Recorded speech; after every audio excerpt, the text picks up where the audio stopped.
during SARS, I was in MDI at the time. There was a certain panic because we didn't really understand the nature of that epidemic. And many of us were a bit scared. And there was a proposal that we cut off our links to Hong Kong, to Taiwan, and to China. I was in MDI at that time. And we said, you cut off those links, we may not die of SARS, but we'll die of economic suffocation. So our people immediately worked on this. We had the defense science people convert night vision devices used by the army into thermal imagers, heat sensors. Within a few weeks, we cobbled together contraptions which we were able to put in strategic places in the airport. So anybody with a fever walking past, it shows up as a big patch on the forehead, on the screen, and we put them aside politely for further investigation.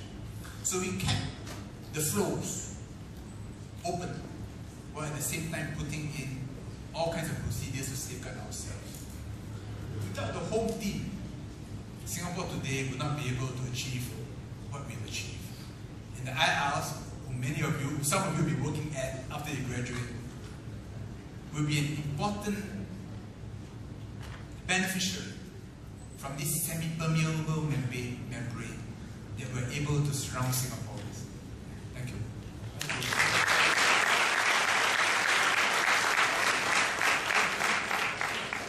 Good afternoon, Mr. Joshua.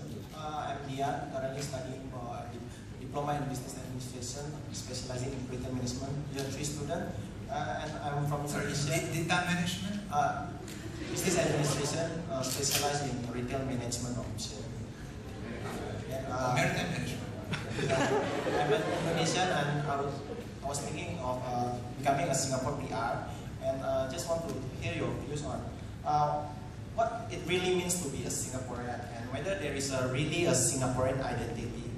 Although symbols and icons such as Singlish and local foods are mentioned, when the question of identity arises, are these what the Singaporeans are supposed to be proud of? Thank you.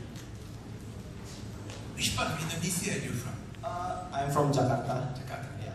How long have you lived here? 5 years, start from secondary 3. I see. Well, I hope you get a Singapore PR. Thank you. You're right. It's very difficult to define what is a Singapore identity. What is Singapore food? Chicken rice? But that came from Hainan. The orchid shirt, a batik, is to be found throughout the region. Singapore music doesn't really exist. So, what makes us Singapore? And we're different. We are Chinese, Indian, Malay, Buddhist, Christian, Hindu, Muslim, migrants, indigenous. We're quite a mix. So, what makes us what we are? When I was Minister for Information and the Arts, I grappled with this for many years when we developed our arts, when we built our museums, when we decided what should be our collection plan in order to build up Singapore culture and develop its heritage. I'll put it this way. If you are from a big country, like India or China or Indonesia, you can be very nationalistic. This is China, this is Qing Shi Huang, and this is all the dynasties. And this is Chinese food, and this is Chinese costume. And India can do the same. But for a city-state, it's very artificial to make such a claim for ourselves, and we would not be satisfied. Because naturally, because of what we are, say the Chinese Singaporeans feel an affinity to global Chinese culture. If you are Christian, you belong to a Christian civilization. If you are Muslim, you feel a certain emotional affinity to the global ummah.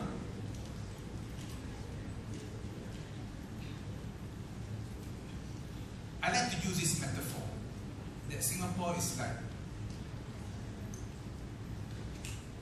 a very pure, transparent crystal which reflects the universe in it. And we are Singaporean because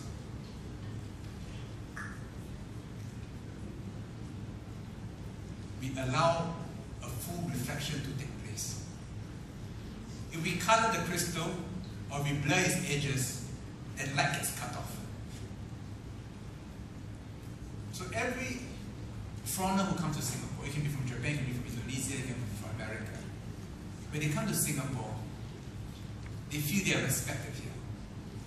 That there is a part of them which finds its reflection in Singapore, in the classrooms, in the workplaces, in the cultural groups, in the symphony orchestras, in the libraries, in the museums, in the shops. And I believe that's what we are. And going forward, we should always keep the crystal fully transparent and clear. Because the day when we decide to color it or to rough it up, you'll no longer be the jewel that it is. What does this mean? This means in anything that we do, reach out to the world. Bring the best, bring it into our hearts. And then transform it, improve on it, make it better, and then share it with the world. And that's how we add value. And that's how we sparkle. That's, to me, how the Singaporean character should be identified. But I believe every one of us, if we have to sit down to write on a piece of paper what it means to be a Singaporean, will give a different answer. Thank you. Thank you very much.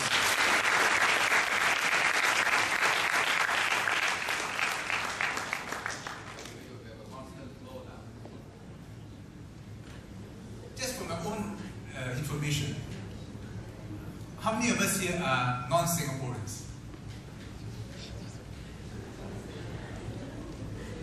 Thank you.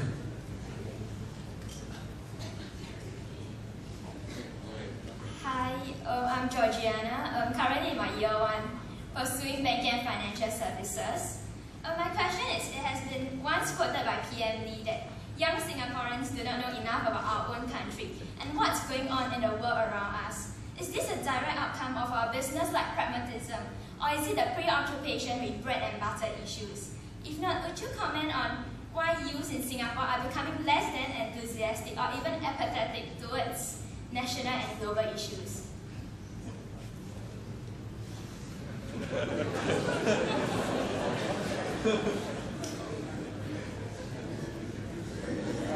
This is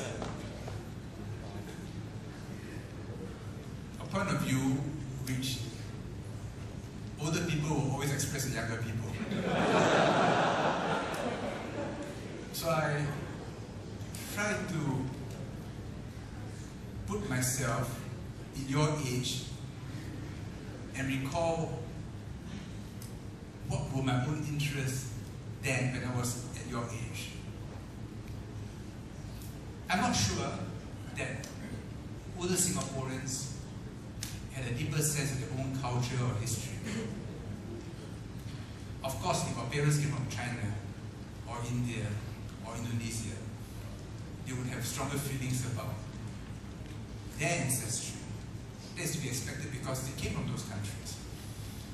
In our case, we grew up here. The formative experiences are different.